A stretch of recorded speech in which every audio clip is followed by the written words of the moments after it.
Mtaani kwangu chochoro cha Ulaya iko nangu, boda to boda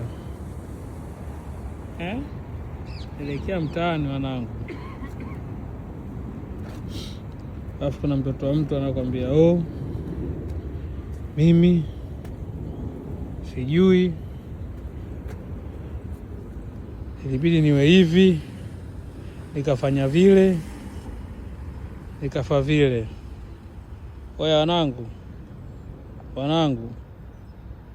unapoingia kiwanja, hebu jaribu kufocus na kile kitu ambacho kimekupeleka kiwanja. Unapoingia kiwanja, jaribu kufocus na kitu ambacho kinakupeleka kiwanja.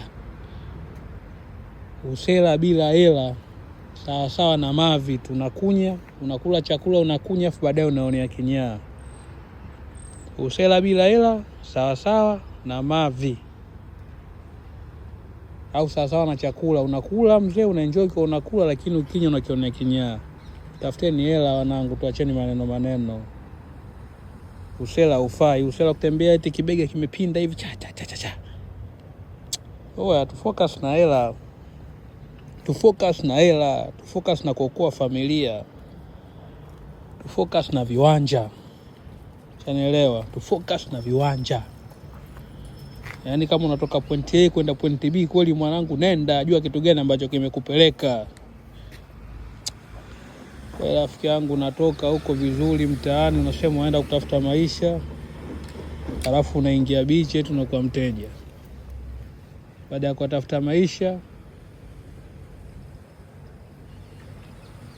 unaanza kubuya bwimbwi, alafu mwenyewe unajiona mjanja.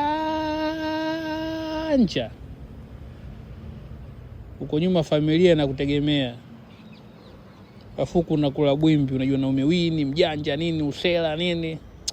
Oya wanangu, tutafuteni hela tuokoe familia. Usela mavi haufai, bwimbi hilo halifai wanangu. Mimi na hapa makavu live huko, naonyesha migali, naonyesha na mtaa.